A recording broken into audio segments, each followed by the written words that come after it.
Welcome. We're here today because the role of the Chief Financial Officer is in the middle of a truly radical transformation. By 2026, it's going to be almost unrecognizable from that traditional number-crunching role of the past. So in this briefing, we're going to explore the key trends that are driving this evolution and what it all means for the future of your business. This quote right here, it just perfectly captures the huge shift we're seeing. The modern CFO isn't a scorekeeper anymore. They're a key player on the field. They're a strategist, they're a change agent, and a core driver of enterprise value. Really, this is the new baseline expectation, and frankly, it's changing everything. So here's how we'll break it down. We're going to explore this transformation across 5 key areas. We'll start with the shift to an intelligent engine, and then build up to this new role of the strategic value architect. Okay, first up, our first trend.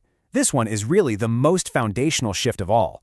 It's about the evolution of the finance function from a back-office transactional role into the company's strategic intelligence hub. And this slide, well, it paints a really vivid picture of that shift, doesn't it? On the left, that's the old world. Finance teams just drowning in manual reconciliations, always looking in the rearview mirror. But on the right, that's the future. We're talking about an autonomous, AI-driven function that provides predictive, real-time insights across the entire organization. It is literally the difference between reacting and leading. So how do we actually get there? Well, CFOs are aggressively building out these exact capabilities. Think about AI models that generate forecasts with just incredible accuracy, or predictive analytics that actually guide where you put your capital. Now, the crucial part here is creating a single source of truth for all your data.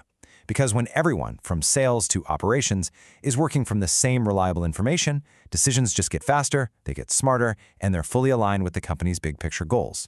And the payoff for making this shift? It's immense. Decisions aren't just faster, they are fundamentally smarter.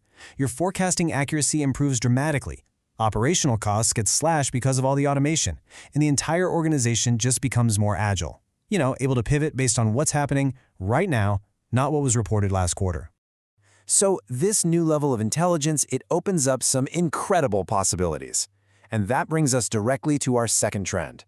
We're starting to reframe governance and risk. It's no longer just a defensive cost center, it's being transformed into a proactive tool for creating a real, distinct competitive advantage. And to make this happen, CFOs are investing in holistic risk platforms, not just a bunch of disconnected solutions. They're seriously fortifying cybersecurity and using AI to monitor compliance and threats in real time. And this is critical. They are weaving ESG metrics directly into financial strategy and governance. They recognize it's no longer just a sidebar, but a core indicator of the company's long-term health. And this slide really illustrates that strategic pathway. See, a strong governance framework isn't just about avoiding fines. It lets you build deep stakeholder trust. And that trust, well, it becomes a tangible strategic asset. It lets you do things like, for example, expand into new, highly regulated markets with way more speed and confidence than your competitors can. So the really crucial point here is that proactive governance has a direct impact on the bottom line. Yeah, it reduces risk for sure. But more importantly, it builds the trust and the stability that underpins strong, sustainable financial performance. It becomes a direct enabler of growth. Now, with a strong foundation of governance and trust, CFOs are empowered to take on a much more proactive role in driving growth. And that brings us to our third trend, the CFO's expanding role as an active driver of the company's innovation agenda. Finance is literally moving from the back office to the front lines of product and customer strategy. I mean, just think about that for a second. The finance team is now a critical partner in funding innovation and figuring out the real return on all those digital investments. They are essential in enabling the kind of hyper-personalized customer experiences that define modern markets, making sure that these initiatives aren't just creative, but that they're also financially viable and add real, measurable value to the business.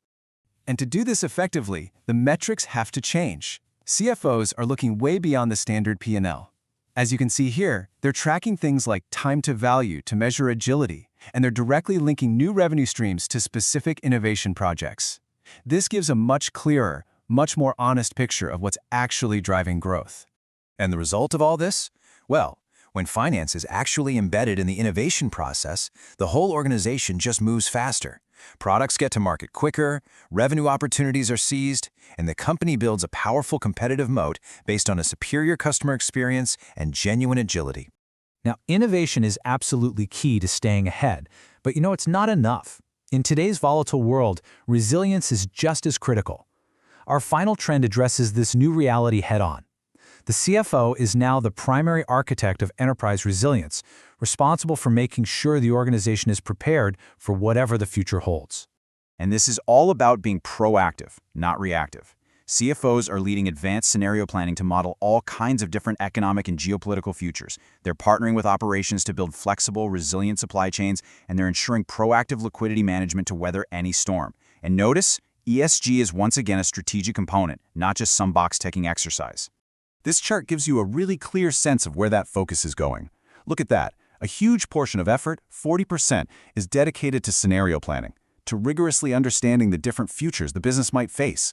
Another 30% is focused on the very real challenge of supply chain resilience. This isn't guesswork, it's a strategic, methodical approach to preparing for uncertainty. Ultimately, building resilience isn't just a defensive play. It's a powerful source of strength. A company that can maintain operational continuity during a crisis, that inspires immense investor confidence. This resilience becomes the very platform for sustainable long-term growth in a world where others are inevitably going to falter. So where does all this lead?